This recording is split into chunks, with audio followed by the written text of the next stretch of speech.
They thought Ruth was waiting on a man. She was actually walking into a mission. The threshing floor wasn't the end of her story. It was the beginning of her assignment. Welcome back, Agents of Wisdom. This one isn't just a story. It's a signal. Naomi hadn't seen the way Boaz looked at Ruth, but she had seen this story before. A wealthy man, a grieving woman, a God who moved through shadows, and Naomi. She was done playing soft. "My daughter," she said, voice calm but coiled like a storm. "Shall I not seek rest for you, that it may be well with you?" That wasn't a suggestion. That was a mission briefing. Ruth froze, heart pounding. Naomi leaned in. "Tonight, he'll be on the threshing floor." The air changed. Ruth didn't speak, because she knew this wasn't advice. This was strategy. This was prophecy. "Wash yourself. Anoint yourself. Put on your cloak." Naomi's voice lowered, each word a key unlocking something buried in Ruth's past. "Do not make yourself known to him. Not yet. Wait until he's eaten, until he's drunk, until he's alone. And when he lies down, take note of the place. Then go. Uncover his feet." Silence. Not the holy kind, the dangerous kind. Ruth blinked once. No blush, no protest, just a slow breath in. She knew what Naomi was really saying. Don't flirt, don't ask, don't wait. Go make it undeniable. Ruth stepped into the lamplight, eyes like fire meeting Naomi's calm. "All that you say to me," she whispered, "I will do." And when she turned toward the threshing floor, cloak flowing, she wasn't chasing a man. She was walking into a covenant she was born to activate. Ruth said nothing, not because she had nothing to say, but because the weight of what she was about to do demanded silence. She had washed, anointed, cloaked, but this wasn't about beauty. It was about obedience. The street was empty. The sun was gone. The firelight ahead flickered like a warning. This wasn't a woman chasing romance. This was a woman on assignment. Her footsteps weren't loud, but heaven heard everyone. She reached the edge of the threshing floor. Laughter still hung in the air, men lingering after a long harvest. Wine poured, stories fading. She stayed low, hidden, watching. She saw him, Boaz, eating, drinking, laughing. Then, when the last of them left, he lay down. Not in a bed, not in a palace, on grain, covered, settled, satisfied. That was her cue. Ruth didn't rush, because when God is in it, you don't panic, you position. The threshing floor wasn't just where the grain was separated. It was where heaven was about to separate her from her past.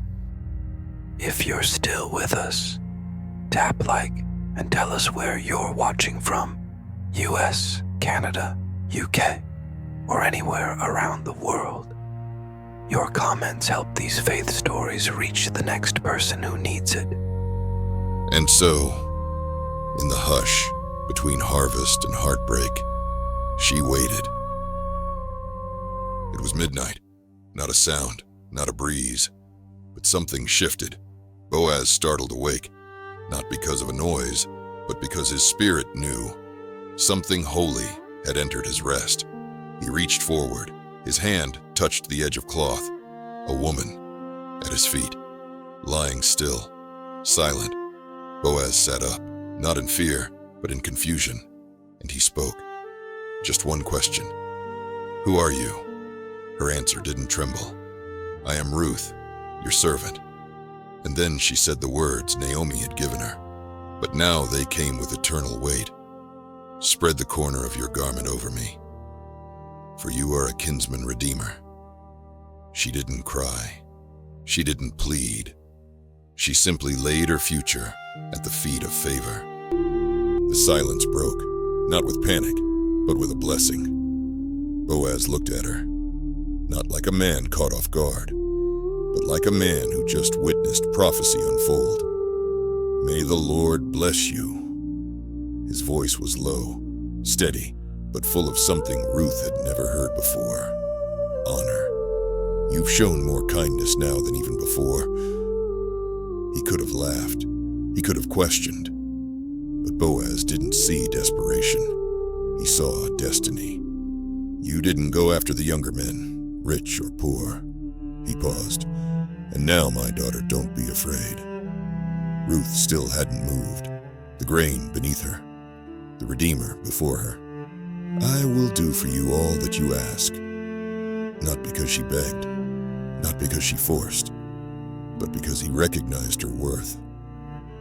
"All the people in town know you're a woman of noble character." He looked past her, into the darkness, as if speaking to something bigger. "There is another, closer in line than I. Destiny always comes with tension. If he redeems you, good, let him. But if he doesn't," his voice dropped like a promise branded in fire, "I will."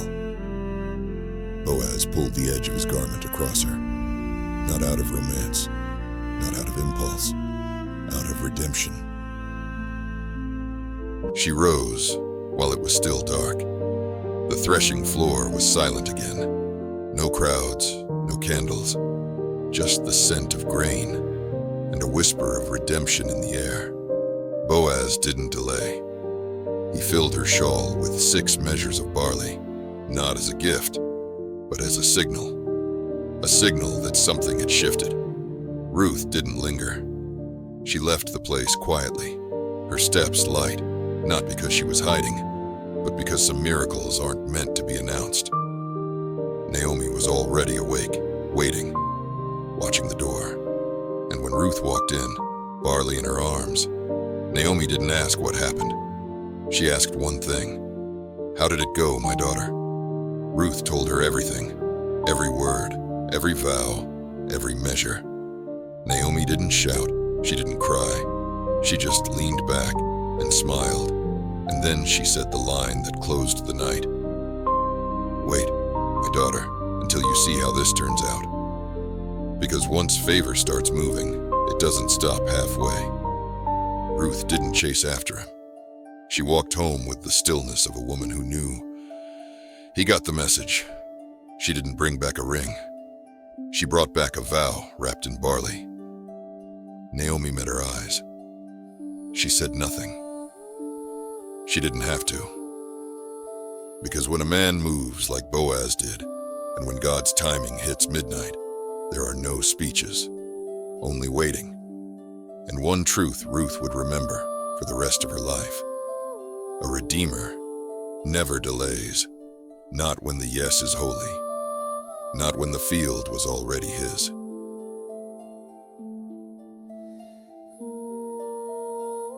Agents of Wisdom, if this story moved you, don't just watch, join the mission. Like the video, share it with someone who needs to see it, and tell us in the comments, where in the world are you watching from?